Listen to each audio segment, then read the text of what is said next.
Bosku, jangan lupa subscribe, like and share channel Mapis Kempis ya bosku. Makasih. Bab 2141, Tuan Yama tidak menerimaku. Kata-kata itu tidak mengejutkan dan mati tanpa henti. Ye Junlin berteriak dengan suara ini. Seluruh Tian's Mansion terkejut. Ye Junlin. Nama seorang pria. Bayangan pohon. Siapa Ye Junlin? Bahkan semua orang di Tian's Mansion telah mendengarnya. Bahkan para senior Pavilion Tianji mengatakan bahwa kamu tidak sebaik Ye Junlin. Jadi begitu nama itu keluar, semua orang di Tian's Mansion terkejut. Kuncinya adalah Ye Junlin tidak mati. Bagaimana mungkin dia masih hidup? Mati lagi dan lagi. Kenapa kamu masih hidup? Dia juga menemukan Tian's Mansion. Segera master dari Tian's Mansion muncul satu demi satu. Di antara mereka ada beberapa orang yang Ye Junlin pernah temui sebelumnya, tetapi mereka semua adalah tokoh marginal di Tianchefu. Tian's Mansion yang asli juga datang setelah mendengar berita itu. Inilah 4 jenderal besar yang saat ini mengoordinasikan situasi secara keseluruhan. Faktanya, Tian's Mansion memiliki total 12 jenderal besar, diatur menurut 12 tanda zodiak. 4 dewa yang datang adalah dewa berkepala harimau, dewa berkepala kuda, dewa berkepala kera dan dewa berkepala anjing. Ini adalah 12 orang yang berkuasa kecuali untuk pucuk pimpinan Istana Tian, Dewa Suai. Ye Junlin, apakah kamu masih hidup? Bagaimana mungkin? Bukankah kamu mati bersama Lucifer dari laboratorium dewa? Melihat Ye Junlin hidup, semua orang sangat terkejut. Ye Junlin tersenyum. Aku tidak bisa menahannya. Tuan Yan tidak akan menerimaku. Kamu, Kuo Yun Evil God. Beraninya kamu datang ke sini. Alasan mengapa Dewa Jahat Wo Yun masih bisa lolos begitu saja. Bukannya Tian's Mansion tidak bisa menanganinya, tetapi jauh dari memenuhi syarat untuk membiarkan mereka memperhatikan dan secara khusus menangkapnya. Tetapi Anda telah mengirimkannya langsung ke pintu Anda. Orang-orang di Tian's Mansion sangat marah. Tidak heran kamu bisa menemukannya di sini. Itu kamu. Semua orang dengan cepat mengerti mengapa Ye Junlin bisa datang ke sini. Dewa Jahat Wo Yun menatap mereka dengan keras kepala. Tinjunya mengepal. Ye Junlin buru-buru berkata, ini urusanku untuk datang hari ini. Itu tidak ada hubungannya dengan mereka. Semua orang fokus pada Ye Junlin. Ada apa denganmu? Aku di sini untuk melihat putriku, kata Ye Junlin. Zhou Yingying bahkan lebih bersemangat. Aku sudah lama tidak melihat cucuku. Dewa Kepala Kuda akan langsung menolak. Personel non-Tian's Mansion tidak boleh masuk. Silakan kembali. Dewa Kepala Harimau bahkan akan berkata, tidak. Alamat rumah Tian's telah terungkap. Mereka tidak bisa pergi begitu mudah. Kenangan dalam pikiran mereka harus dihapus. Hanya dengan menandatangani serangkaian perjanjian. Adapun dia, bunuh tanpa ampun.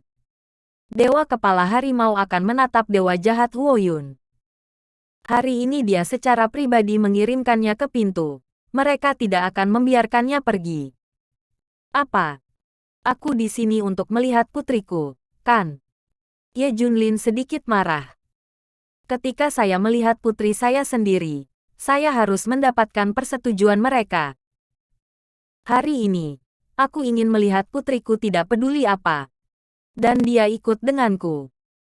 Siapapun yang berani menyentuhnya akan menjadi musuhku, Ye Junlin. Ye Junlin melirik keempat jenderal itu.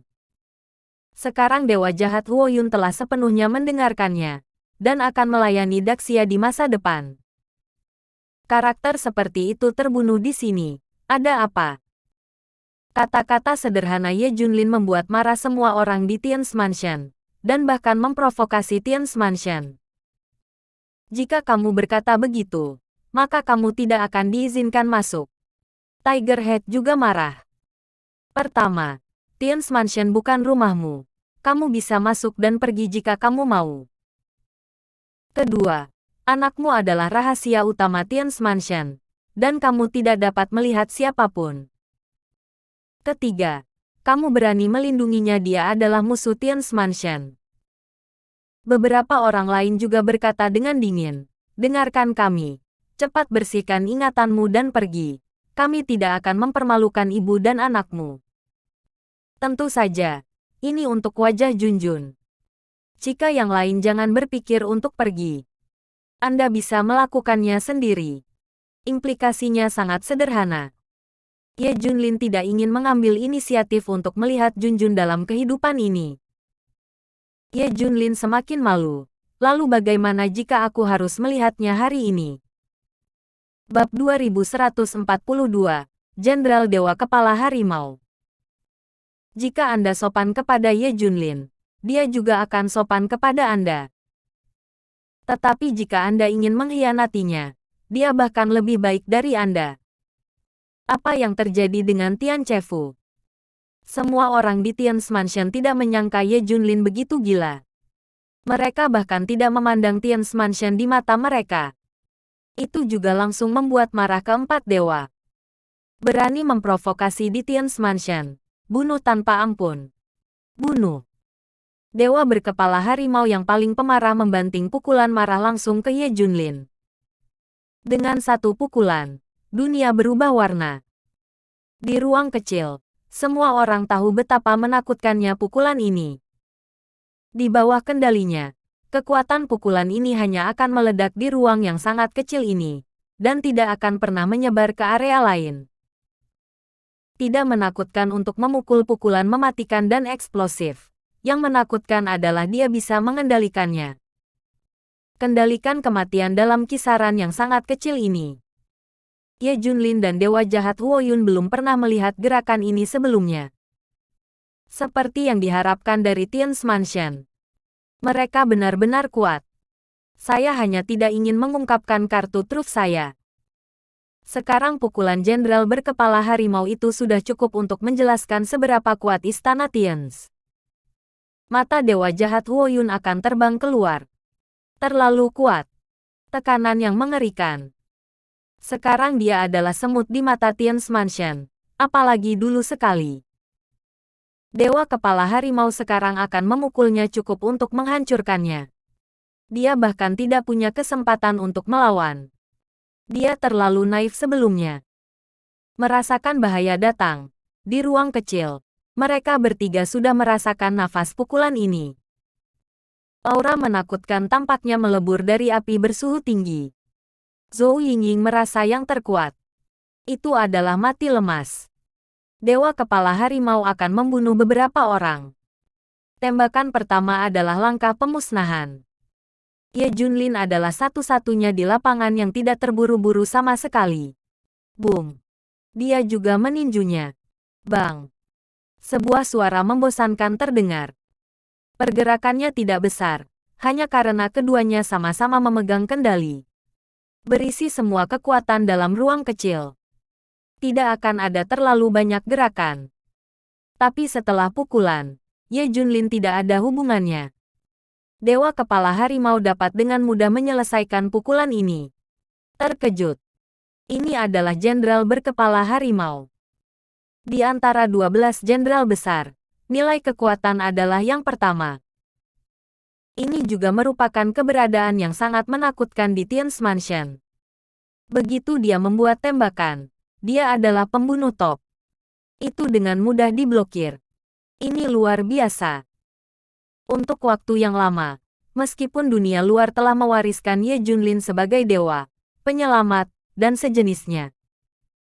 Tapi semua orang di Tian's Mansion tidak menganggapnya serius. Bukan karena mereka merasa benar sendiri. Terutama, mereka selalu ada seperti dewa. Tidak peduli seberapa kuat Ye Junlin dan yang lainnya, mereka hanya bisa menjadi manusia. Beberapa keajaiban yang dilakukan oleh manusia adalah operasi rutin di tangan para dewa ini. Jadi tidak ada yang memandang Ye Junlin. Secara khusus, beberapa orang mengatakan bahwa Tian's Mansion lebih rendah dari Ye Junlin. Hal ini membuat mereka marah, bahkan kesal. Melihat Ye Junlin datang ke sini hari ini, banyak orang sebenarnya sangat senang. Karena akhirnya ada kesempatan untuk memberi Ye Junlin pelajaran yang baik dan memberi tahu dunia kekuatan Tian's Mansion. Biarkan semua orang tahu bahwa Ye Junlin rentan.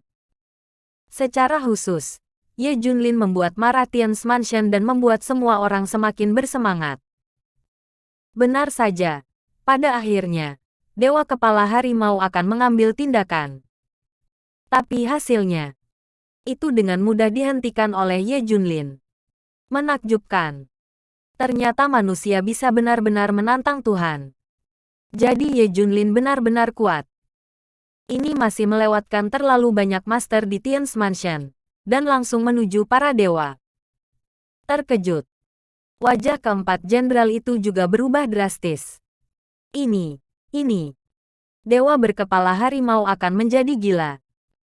Baginya, tidak membunuh Ye Junlin dengan satu pukulan adalah aib baginya. Sekarang telah diambil alih. Jenderal berkepala harimau itu menjadi marah karena malu. Kamu mencari kematian.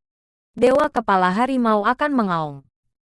Dia ingin menunjukkan kekuatannya yang sebenarnya untuk menghilangkan rasa malu. Ye Junlin harus mati. Aku akan melihat putriku hari ini. Siapapun yang menghentikanku melakukannya. Ye Junlin juga marah. Bab 2143. Ketika saya keluar gunung. Ketika dunia tak terkalahkan. Pertempuran antara kedua belah pihak sudah dekat. Kau mati atau aku mati. Hari ini adalah hari tersibuk di Tian's Mansion begitu lama. Seorang manusia duniawi datang dan langsung menantang Jenderal Dewa. Menakjubkan. Banyak orang memandang jenderal berkepala harimau itu dengan kekaguman. Saya cukup beruntung melihatnya membuat tembakan nyata hari ini. Kedua belah pihak sulit, dan itu pasti Mars yang menghantam bumi. Tetapi pada saat kritis, sebuah suara datang, biarkan dia masuk. Boom. Suara ini hampir tidak membuat Tiger Head jatuh ke tanah. Kakek. Siapa yang berani memprovokasi ini? Tiga jenderal lainnya dan semua orang juga berubah warna. Yang ini telah berbicara. Siapa yang berani berhenti? Semua orang secara otomatis menyingkir. Biarkan ketiga Ye Junlin masuk. Segera Ye Junlin melihat Junjun. Aku sudah lama tidak melihatmu. Junjun telah tumbuh dewasa, dan dia memiliki temperamen yang halus. Seperti peri kecil. Hal yang paling menakutkan adalah kekuatan Junjun. Bagaimana itu menjadi begitu kuat? Ye Junlin dan Dewa Jahat Huoyun tercengang. Bagaimana bisa seorang anak begitu kuat? Apakah ini bakat terkuat plus Tian Chefu? Semua elemen dicampur bersama untuk menciptakan keberadaan yang begitu kuat. Ayah, beberapa master telah mengatakan bahwa ketika Junjun keluar dari gunung, itu adalah waktu ketika dunia tak terkalahkan. Junjun berkata kepada Ye Junlin dengan wajah bangga. Jika anak lain yang mengatakan itu, mereka akan tertawa terbahak-bahak. Tapi ini Junjun. Tidak ada yang meragukan kata-katanya. Ayah, ibu, dan kakek nenek, mengapa mereka tidak datang? Junjun bertanya dengan rasa ingin tahu. Meskipun dia sangat bijaksana dan bijaksana, dia sangat merindukan keluarganya. Ibu ada urusan untuk saat ini. Aku akan mengajak mereka menemuimu lain kali. Ye Junlin memeluk Junjun erat-erat. Anak ini sangat menderita. Anak-anak lain pada usia yang sama berada di taman kanak-kanak dan memiliki masa kecil yang riang. Tapi Junjun berbeda. Berlatih seni bela diri di sini, dan menderita kesulitan yang tidak dapat ditanggung oleh orang dewasa. Identitasnya berbeda. Dia harus membawa lebih banyak. Zhou Yingying menangis terseduh-seduh. Ada juga air mata di mata Ye Junlin. Junjun, apakah kamu membenci orang tuamu? Ye Junlin bertanya. Junjun menggelengkan kepalanya. Tidak, Junjun tahu bahwa ibu dan ayah melakukan hal-hal besar. Junjun juga ingin membantumu. Nenek, jangan khawatir ayah. Junjun akan sangat baik. Tapi kamu harus sering mengunjungi Junjun. atau Junjun akan merindukanmu. Mendengar ini, Ye Junlin mengangkat kepalanya, tidak membiarkan air mata mengalir. Junjun Yue masuk akal, semakin tertekan dia. Segera setelah itu, beberapa Master Junjun datang. Di antara mereka adalah nenek moyang perempuan yang pemarah. Melihatnya, beberapa jenderal besar dan yang lainnya semuanya menghilang, bersembunyi jauh. Karena takut menyinggung perasaannya. Ketika nenek moyang perempuan melihat Ye Junlin, dia berkata, "Aku tahu kamu ada di sini terakhir kali." Ye Junlin terkejut. Dia tahu bahwa leluhur perempuan mengacu pada terakhir kali dia menyapu Li Songkui dan tubuh energi murni lainnya, ketika Ye Junlin berada dalam kegelapan. Awalnya dia akan mengambil tindakan, tetapi dia tidak berharap leluhur perempuan itu datang. Ternyata nenek moyang perempuan telah menemukan bahwa dia berada dalam kegelapan. Takut melihat leluhur perempuan dan beberapa tuan Junjun lainnya, Ye Junlin ngeri. Apakah leluhur ini terlalu kuat? Tidak tahu level berapa masternya. Setara dengan mereka, atau di atas mereka. Ye Junlin sangat ingin tahu tentang ini. Kamu sangat baik. Tapi Junjun, kamu tidak bisa mengambilnya. Kami memiliki keputusan akhir ketika dia pergi. Kata leluhur perempuan itu dengan dominan. Ye Junlin tersenyum. Senior, aku tidak berencana untuk membawa Junjun pergi. Junjun adalah yang paling aman di sini. Aku bisa yakin. Nenek moyang perempuan itu mengangguk setuju. Dia adalah orang yang cerdas. Tidak seperti orang-orang itu. Ye Junlin ragu-ragu. Berkata, "Senior, saya punya permintaan." Bicaralah. Bab 2144, Marshal Tians.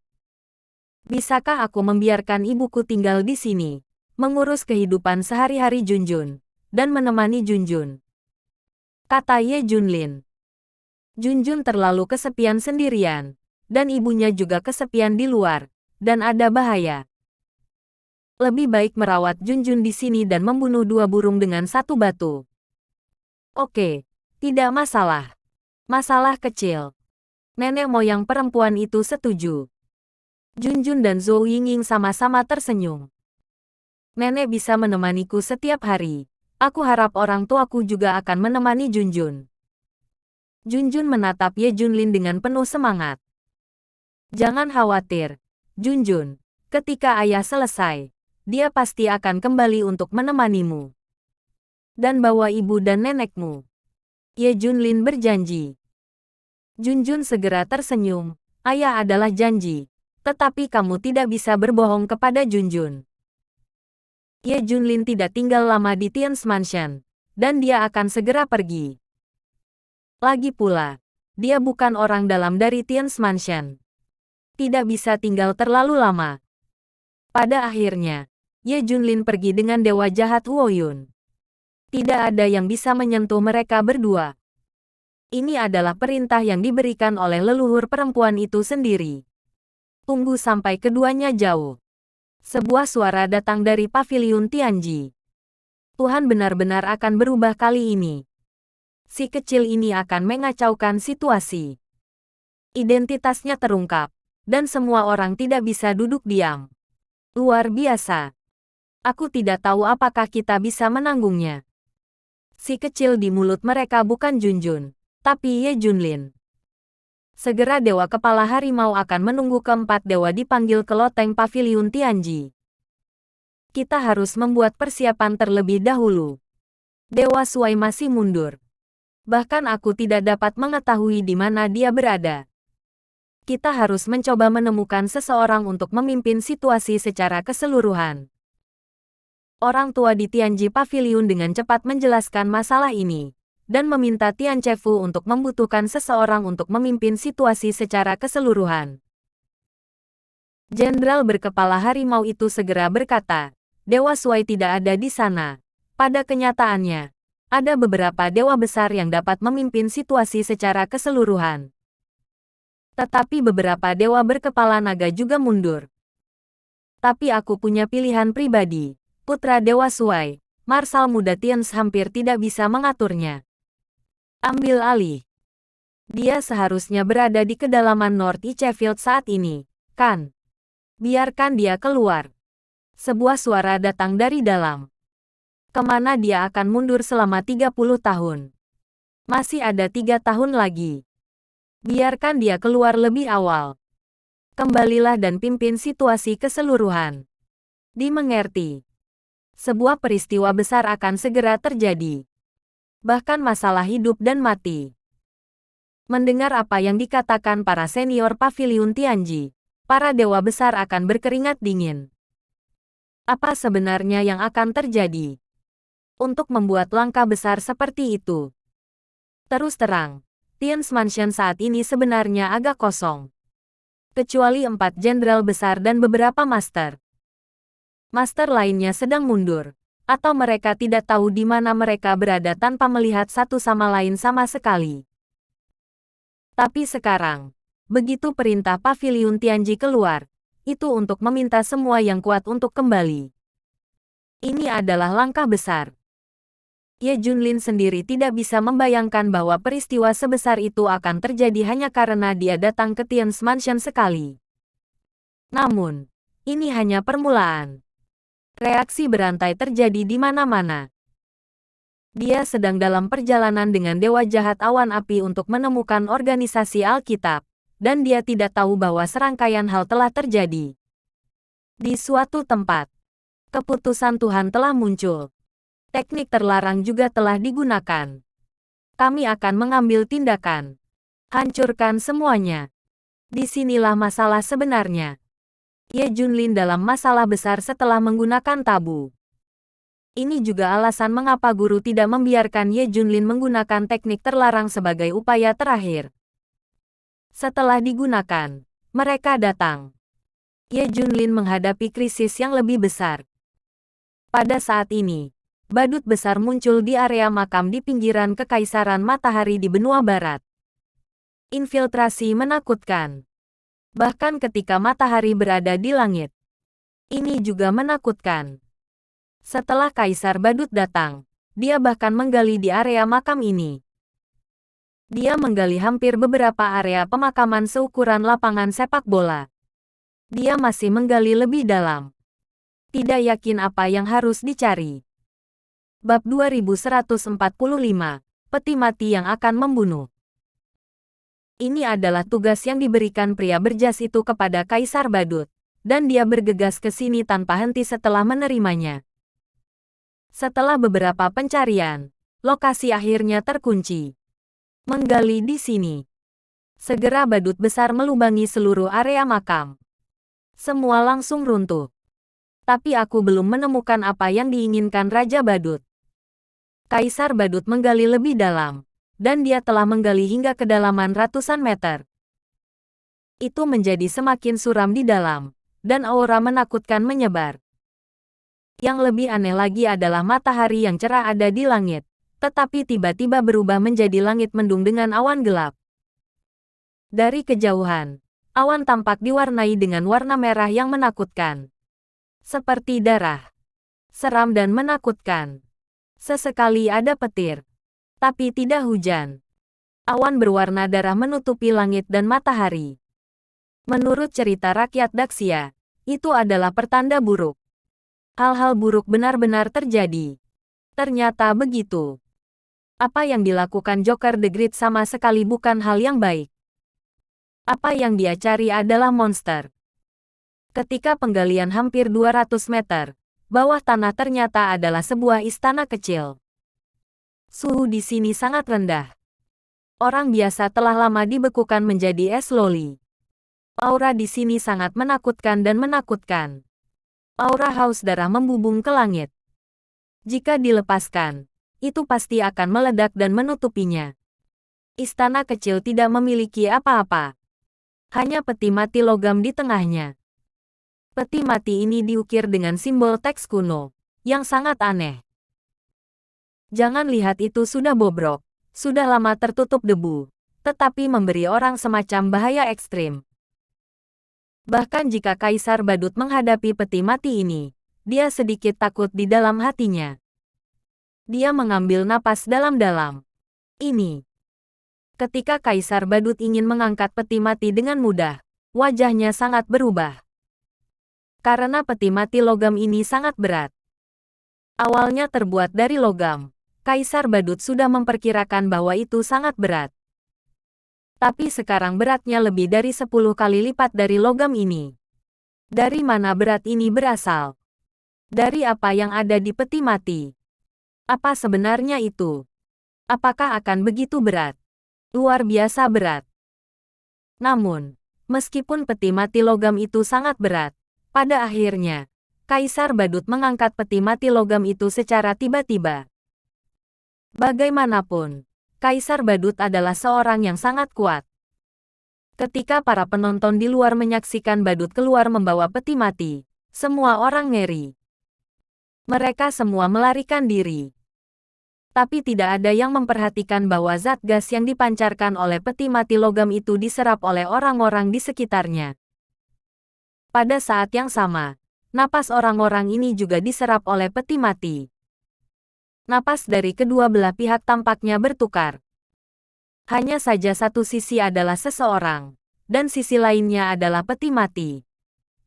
Setelah 1 menit, orang-orang ini mulai berubah. Wajah mereka kesakitan, wajah mereka mengerikan, dan pembuluh darah biru mereka meledak. Semua orang menutupi wajah mereka dan berjuang keras. Segera wajah mereka pucat dan hitam, seperti mayat. Pada akhirnya, darah mengalir dari mata, mulut dan hidung, satu persatu, dan semuanya mati dengan kejam. Noda darah muncul di tubuh, seolah-olah telah terkorosi oleh pembakaran. Kematiannya tragis dan aneh. Semua orang di sekitar terhindar. Semua mati. Yang paling penting adalah hewan-hewan di sekitarnya juga mati, dengan cara kematian yang sama. Kaisar Badut lewat dengan membawa peti mati sepanjang jalan, dan orang-orang di sekitarnya meninggal di area yang luas. Dia tidak melakukan apapun yang menyebabkan begitu banyak kerusakan. Tak terbayangkan. Tetapi ketika dia sampai di tempat yang ditentukan, dia memasukkan peti mati itu ke dalam mobil. Joker the Great pergi ke pelabuhan. Setelah tiba di pelabuhan, peti mati itu diam-diam dikemas dalam kapal pesiar. Kapal pesiar ini bukan kapal kargo. Sebaliknya, itu adalah kapal pesiar di rute wisata yang populer. Itu penuh dengan turis dari seluruh dunia.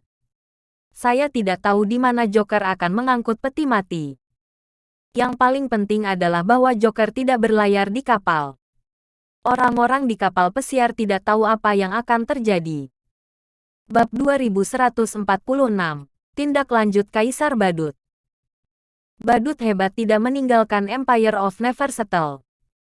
Sebaliknya, mereka datang ke sebuah kastil kuno yang ditinggalkan. Ada rumput liar di sekitar kastil, dan burung gagak berdiri di dahan-dahan yang gundul. Gagak mengeluarkan suara yang keras, yang membuat orang merasa panik dan takut. Ketika Joker the Great melangkah ke kastil yang ditinggalkan, kelelawar yang tak terhitung jumlahnya terbang keluar. Pada saat ini, bulan darah menggantung di udara di luar. Bulan darah tampak meneteskan darah. Semuanya tampak tidak biasa. Segera setelah itu, Joker yang agung keluar dari kastil membawa peti mati logam. Ini pada dasarnya sama dengan yang sebelumnya. Kali ini Kaisar Badut membawa peti mati ke bandara. Kemudian dia pergi lagi. Pergi ke basis eksperimental. Tepatnya, itu adalah tempat yang dijaga oleh master kuno yang tak terhitung jumlahnya. Setelah Kaisar Badut datang, dia mulai membunuh. Bunuh dari awal sampai akhir. Membantai seluruh pangkalan. Ternyata pangkalan eksperimental ini menjaga peti mati logam. Namun, tidak seperti dua sebelumnya. Peti mati ini terhubung ke serangkaian saluran dan terhubung langsung ke peti mati. Mereka bereksperimen dengan apa yang ada di peti mati. Tetapi pada akhirnya, dia dibawa pergi oleh Kaisar Badut. Peti mati itu dikirim langsung ke Pulau Pelabuhan Emas di Daxia sebagai kargo. Kaisar Badut tidak berhenti. Dia akhirnya datang ke wilayah paling utara benua barat, di mana ada es dan salju, dan ada ladang es di mana-mana. Di kedalaman lapangan es, dia menemukan peti mati logam lain. Dia membawa peti mati logam dan pergi selangkah demi selangkah. Pada akhirnya, peti mati logam dilemparkan ke jantung kekaisaran di mana matahari tidak pernah terbenam. Setelah melakukan semua ini, Kaisar Badut menunjukkan senyum. Semuanya di bawah kendali laboratorium para dewa. Hancurkan. Lalu dia pergi dengan puas. Menyelesaikan tugas yang diberikan kepadanya oleh pria berjas. Tuhan tahu bencana macam apa yang akan dibawa keempat peti mati ini. Kapal pesiar itu menuju negeri kanguru di benua selatan dari Kekaisaran Never Sunset. Rute ini akan berhenti di banyak negara dan wilayah. Bagaimanapun, itu adalah rute wisata. Peti mati itu dimuat di ruang kargo. Segera setelah itu, beberapa anggota kru datang untuk menghitung kargo dan memeriksa kebocoran. Begitu memasuki kabin, beberapa awak merasakan suasana mencekam dan suhu turun hingga batasnya. Ini musim panas. Semua orang tidak bisa menahan diri untuk tidak menggigil. Tapi mereka masih menghitung barang. Bum bum bum. Tetapi pada saat ini, ada suara tumpul dari suatu tempat, dan sesuatu bergetar dengan liar. Beberapa orang berkumpul. Mata mereka terkunci pada sebuah kotak kayu besar. Ini gemetar di sini. Apa isinya? Apakah ada makhluk hidup? Dan kotak ini bukan milik kita, kan? Aku tidak mengingatnya. Semua orang bingung. Lubuk hatiku juga semakin panik. Pergi dan buka. Beberapa orang mengeluarkan senjata mereka, dan salah satu dari mereka perlahan melangkah maju untuk mencoba membuka kotak kayu itu.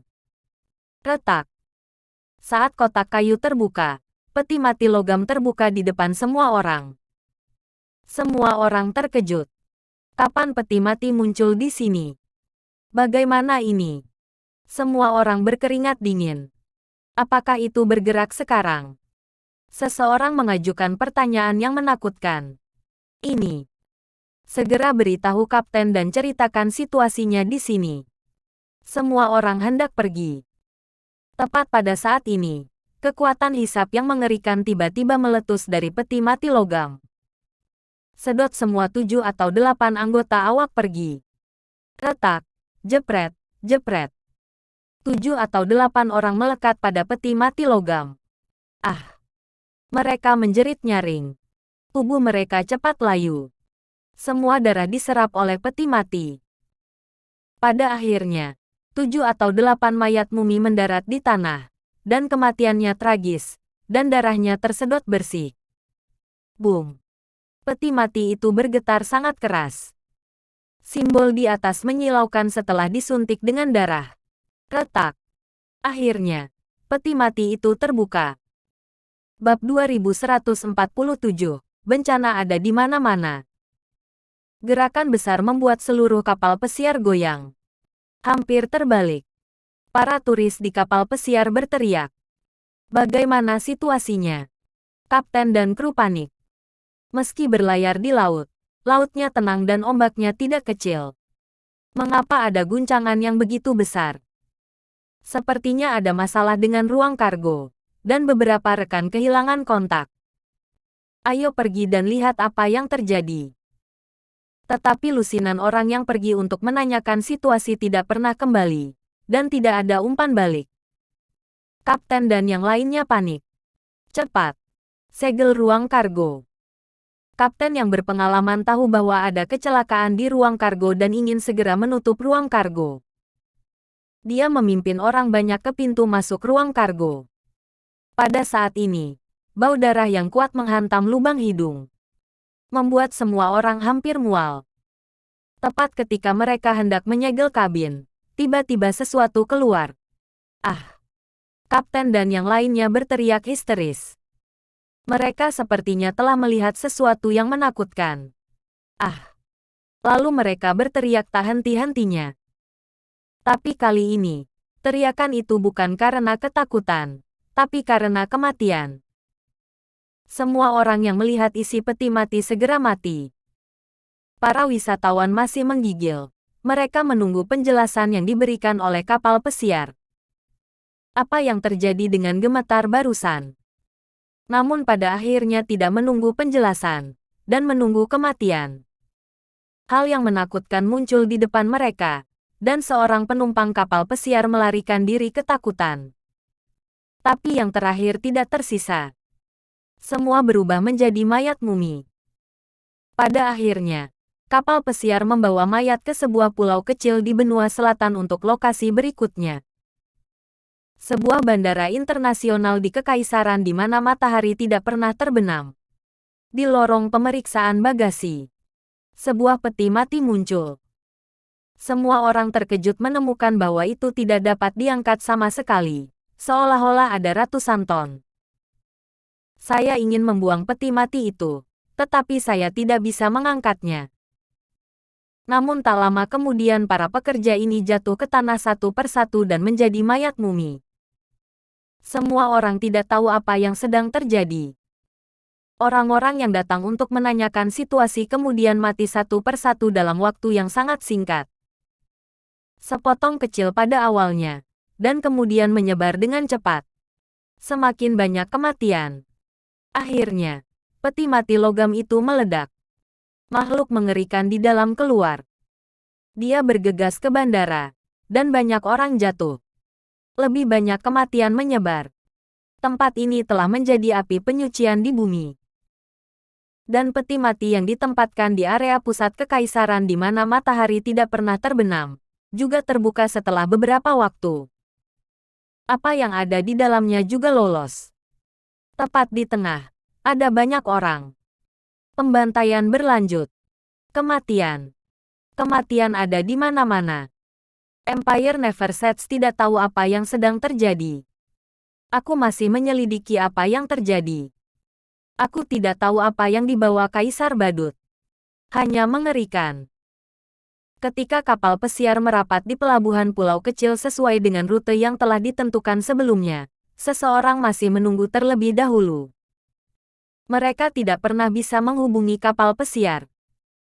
Sekarang begitu kapal pesiar berlabuh, mereka segera berlayar untuk memeriksa kapal. Tapi pemeriksaan ini adalah kejutan besar. Kapal pesiar itu penuh dengan mayat mumi. Mayat dengan darah yang terkuras. Mengerikan. Tapi apa yang mereka tidak tahu adalah bahwa mimpi buruk baru saja datang. Lari. Cepat. Seseorang waspada dan ingin berlari selangkah lebih maju. Tetapi di detik berikutnya, napas yang mengerikan mengalir ke arahnya. Ah! Lalu terdengar teriakan melengking. Akhirnya, makhluk di peti mati itu turun dan mendarat di pulau itu. Hasilnya dapat diprediksi. Tidak ada mulut yang hidup. Seluruh pulau direduksi menjadi neraka. Korban yang tak terhitung jumlahnya. Metode kematiannya tragis, dan semuanya sama. Mereka semua berubah menjadi mayat mumi. Tapi ada yang selamat yang langsung kabur di kapal pesiar. Apa yang saya tidak tahu adalah bahwa makhluk menakutkan juga mengikuti. Di sisi lain, Pulau Daxia Jingang. Langit berwarna abu-abu. Ini Fajar. Barang dari Empire of Never Set Soon telah tiba. Bab 2148. Sebuah peristiwa besar akan terjadi di Pulau Jingang. Kumpulan barang ini milik keluarga Raja Judi. Sekarang orang-orang dari keluarga Raja Judi sedang menerima barang di pelabuhan. Kapal kargo semua disegel, sehingga tidak ada kelainan di kapal. Dan karena barangnya semua biji dan sejenisnya, beratnya sangat berat. Jadi tidak ada keraguan. Hanya sedikit lebih berat dari biasanya. Kirim kembali. Di bawah perintah, barang dikirim kembali satu persatu. Belum ada petunjuk yang terungkap. Semuanya tampak normal. Namun, bencana yang terjadi di Empire of Never Sunset, meskipun berita itu berulang kali diblokir, secara bertahap menyebar. Setelah Ye Junlin dan Dewa Jahat Wo Yun pergi dari Tian's Mansion, Mereka ingin pergi ke organisasi Alkitab untuk menemukan Li Ziran. Kali ini, bahkan Dewa Jahat Huoyun menggelengkan kepalanya. Karena tidak ada gagasan di mana organisasi Alkitab itu berada. Bagaimana ini bisa bagus? Huoyun Evil God dengan belak-belakan menyatakan bahwa misteri organisasi Alkitab mungkin tidak kurang dari laboratorium para dewa. Aku punya solusi. Ye Junlin tersenyum. Dewa Jahat Huoyun segera menoleh. Organisasi Alkitab selalu ingin saya bergabung dengan mereka. Jika mereka merilis berita bahwa saya masih hidup, mereka pasti akan datang kepada mereka. Kata Ye Junlin. Ya, kita tidak harus menemukannya sendiri. Mereka akan mengantarkannya ke pintu secara langsung. Dewa Jahat Huoyun mengangguk. Yang perlu dilakukan sekarang adalah memberitahu organisasi Alkitab bahwa Ye Junlin masih hidup. Ini dilakukan oleh Dewa Jahat Awan Api. Dia ingin merilis berita ke organisasi Alkitab melalui web gelap untuk memberitahu mereka bahwa Ye Junlin masih hidup. Harus dikatakan bahwa web gelap adalah keberadaan magis. Sejauh ini, tidak ada yang tahu siapa yang berada di balik dark web. Dan web gelap mengetahui segalanya. Jadi Huoyun Evil God dapat langsung mengirim pesan ke organisasi Alkitab, dan tidak ada orang lain yang mengetahuinya. Puan, sudah selesai. Tapi saya baru saja mendapat kabar bahwa makhluk tak dikenal telah menyerang di Empire of Neversetsun, menyebabkan bencana. Ada banyak korban. Saya tidak tahu apa itu sekarang. Sepertinya ada berita bahwa itu berpura-pura menjadi sesuatu yang kuno di peti mati muncul. Jika sebelumnya, Ye Junlin mungkin sangat ingin tahu tentang ini. Tapi di hari ini dan usia, tidak ada yang mengejutkan. Terutama ketika kelompok pasukan ras kuno muncul, tidak ada rahasia sama sekali. Ye Junlin tidak terlalu peduli, dan menghela nafas. Saya hanya berharap itu bukan karena masalah yang disebabkan oleh penggunaan teknik tabu. Tapi dia mengerti bahwa setelah menggunakan teknik tabu, itu akan sulit dan sulit. Ini juga alasan mengapa dia bergegas mencari Li Ziran. Yang terbaik adalah mengirim semua orang yang berhubungan dengannya ke Tian's Mansion. Dengan begitu dia tidak perlu khawatir. Adapun urusannya, ras kuno itu tahu lebih banyak.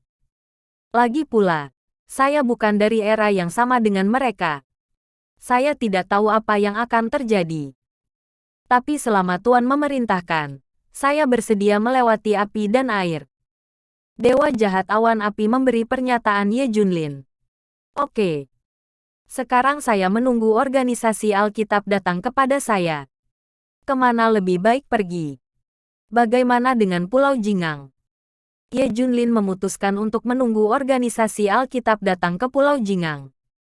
Lagi pula, Pulau Golden Harbor relatif bersih. Jika ada di dalam Daxia, itu dapat menyebabkan masalah yang tidak perlu. Sekarang, itu terletak di pabrik pengolahan keluarga Raja Judi. Bahan biji dikirim. Segera para pekerja membuka kemasan yang disegel, memperlihatkan sebuah kotak kayu besar. Boom. Aura menakutkan dan dingin mengalir ke wajahnya. Itu membuat semua orang bergidik. Tapi semua orang tidak peduli. Hapus semua kotak kayu luar. Semua kotak lainnya normal. Tiba-tiba ada yang berteriak, cepat. Lihat di sini. Karena kotak kayu itu jatuh, peti besi itu pun terbuka. Semua orang terkejut ketika mereka melihat peti mati logam. Pabrik pengolahan memberitahu kepala keluarga Raja Judi pertama kali. Setelah peti mati logam itu terbuka, sesuatu berubah. Semua orang masih tidak tahu apa yang sedang terjadi, dan seseorang ingin membawanya pergi. Bab 2149, tak terkendali. Pada saat kepala keluarga Raja Judi tiba di sini, pabrik pengolahan sudah penuh dengan mayat. Tapi tidak ada jejak pertempuran apapun. Orang-orang ini tidak berdarah dan berubah menjadi mayat mumi. Mengerikan. Ada peti mati di lapangan. Ini mengejutkan semua orang. Minggir. Ada masalah dengan peti mati. Segera beritahu Raja Judi dan mereka. Orang-orang ini merespons dengan cepat. Tapi masih lambat. Mereka menghirup gas dari peti mati. Perubahan segera menyusul. Sampai kematian terakhir. Pabrik pemrosesan telah direduksi menjadi neraka. Tapi untungnya, pabrik pemrosesan keluarga Raja Judi semuanya adalah produksi otomatis. Dan hanya ada sedikit orang. Kalau tidak, sesuatu pasti akan terjadi. Raja Judi dan He Kingsway datang segera setelah mereka menerima berita itu. Disebut juga pemantauan di pabrik pengolahan. Setelah melihat kematian yang aneh, semua orang tercengang. Peti mati. Ada masalah dengan peti mati. Mereka tiba-tiba memikirkan apa yang terjadi di kekaisaran di mana matahari tidak pernah terbenam. Tampaknya karena peti mati logam. Sekarang peti mati logam telah muncul di Pulau Jingang. Lihatlah kakek. Tiba-tiba He Kingsway berseru.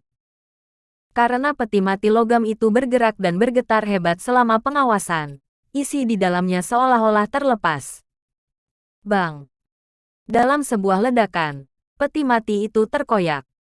Apa yang ada di dalam keluar. Bas. Zizi. Tapi saat ini, ada suara arus yang padam.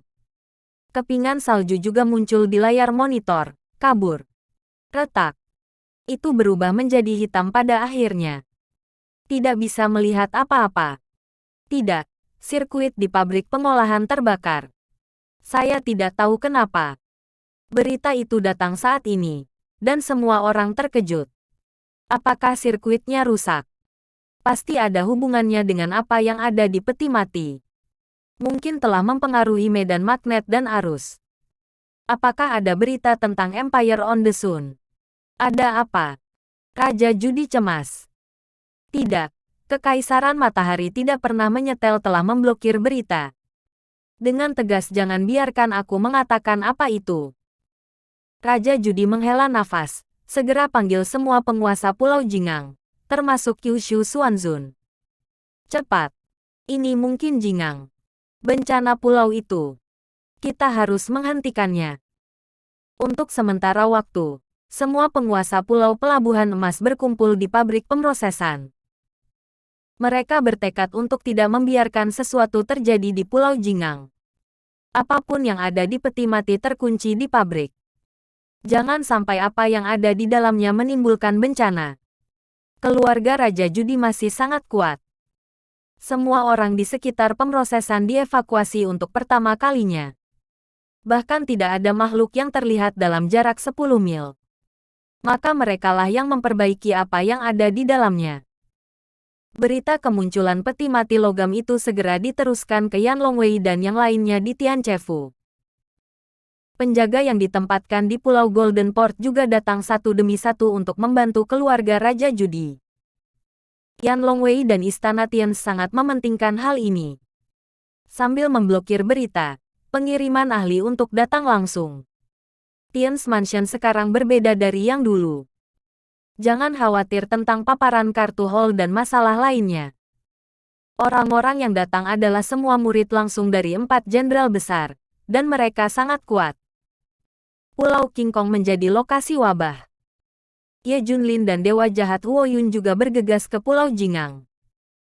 Setelah menerima berita bahwa Ye Junlin masih hidup, organisasi Alkitab mengirim malaikat kegelapan besar ke-18 ke Pulau Jingang lagi. Mereka pasti akan membawa Ye Junlin kembali kali ini. Untuk sementara waktu, pergolakan besar seperti itu akan terjadi di Pulau Jingang yang kecil. Sisi lain, Kaisar Badut telah kembali ke lab para dewa. Pria berjas itu tersenyum dan berkata, segalanya berjalan baik. 3 tempat telah menerima umpan balik. Kekaisaran Matahari tidak pernah terbenam tidak dapat mengendalikannya. Apakah Pulau Jingang tidak tahu apa-apa? Berita, kata Kaisar Badut. Aku baru saja mendapat kabar bahwa Daxia telah memblokir Pulau Jingang. Diperkirakan telah terjadi sesuatu. Selanjutnya, kita hanya perlu menonton pertunjukan yang bagus. Hahaha. Pria berjas itu tertawa. Bab 2150, sangat horor. Bukankah begitu banyak ras kuno muncul? Aku akan membiarkan mereka semua keluar untuk melihat. Pria berjas itu menunjukkan senyum sinis. Seolah-olah semuanya berada di bawah kendalinya. Kaisar Badut tersenyum. Dan kemudian mengubah percakapan. Ngomong-ngomong, apa yang terjadi pada Lucifer? Di tangannya, tidak ada yang tidak bisa diselamatkan. Lucifer masih hidup kali ini, dan akan mengalami transformasi. Pria berjas itu tersenyum. Kaisar Badut menghela nafas, seperti yang diharapkan dari dokter yang paling menakutkan. Desainnya telah berpartisipasi dalam rencana transformasi yang tak terhitung jumlahnya. Haha, Ye Junlin sudah mati. Masih ingin mati bersama. Bagaimana mungkin? Pria berjas itu tersenyum. Ya, mereka melihat itu hanya puncak gunung es. Kaisar Badut juga kagum. Aku tidak pernah berpikir bahwa kamu bahkan akan tahu keberadaan mereka. Kamu masih ingin melawan kami. Tahu apa yang kita kendalikan. Itu saja. Tidak ada yang bisa menghentikan keempat peti mati. Saya menantikan semua yang terjadi di Pulau Golden Port. Pabrik pengolahan Pulau Golden Port. Semua master di Pulau Golden Harbor berkumpul di pinggiran. Termasuk Kyushu Xuanzun dan orang-orang ini ada di sini. Bagaimanapun, ini adalah masalah kelangsungan hidup Pulau Emas Hong Kong. Menurut peristiwa besar yang terjadi di kekaisaran di mana matahari tidak pernah terbenam, itu adalah bencana kepunahan. Kita semua berharap Pulau Golden Harbor aman dan terlindungi. Semua orang kuat yang bisa disebutkan namanya telah datang.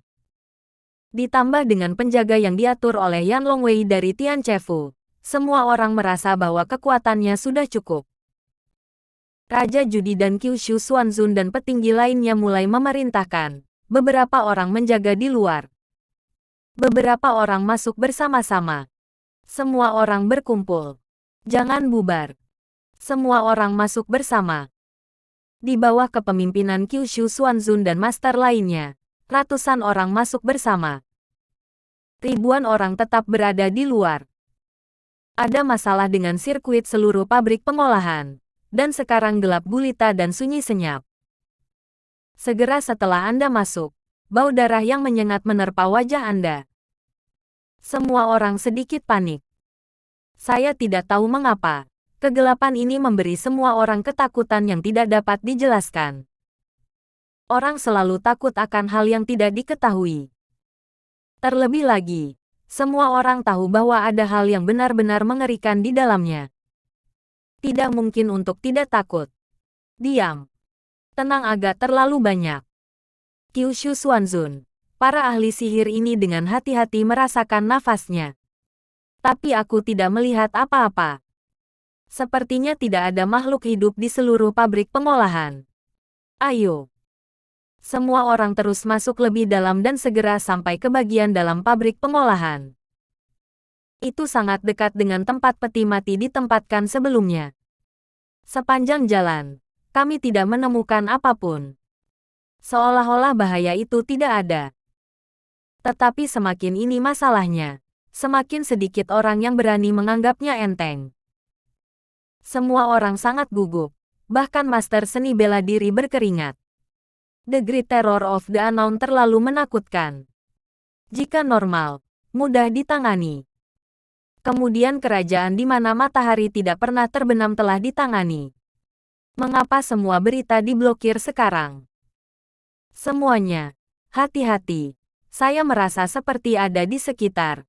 Mungkin kita telah menjadi sasaran. Kyushu Xuanzun mengingatkan. Seluruh tubuhnya juga tegang.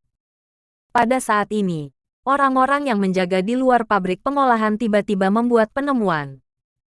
Lihat. Semua orang mendengar suara itu dan melihat ke udara. Besok hampir cerah. Tapi itu berubah menjadi hitam. Saya tidak tahu kapan itu hitam. Semua orang bahkan melihat bulan darah menggantung di udara, seolah-olah itu meneteskan darah. Ini. Semua orang terkejut dengan pemandangan abnormal di depan mereka. Kecelakaan akan segera terjadi. Semuanya. Hati-hati, mungkin ada kecelakaan. Cepat dan ingatkan Raja Judi apa yang terjadi di sini. Pada saat ini, Kyushu Xuanzun membawa semua orang ke tempat di mana peti mati ditempatkan belum lama ini. Semua bersorak. Kyushu Xuanzun mengingatkan. Takut. Semua orang merasakan ketakutan. Dan suhu di sini turun tiba-tiba. Semua orang tidak bisa menahan diri untuk tidak menggigil. Bersambung.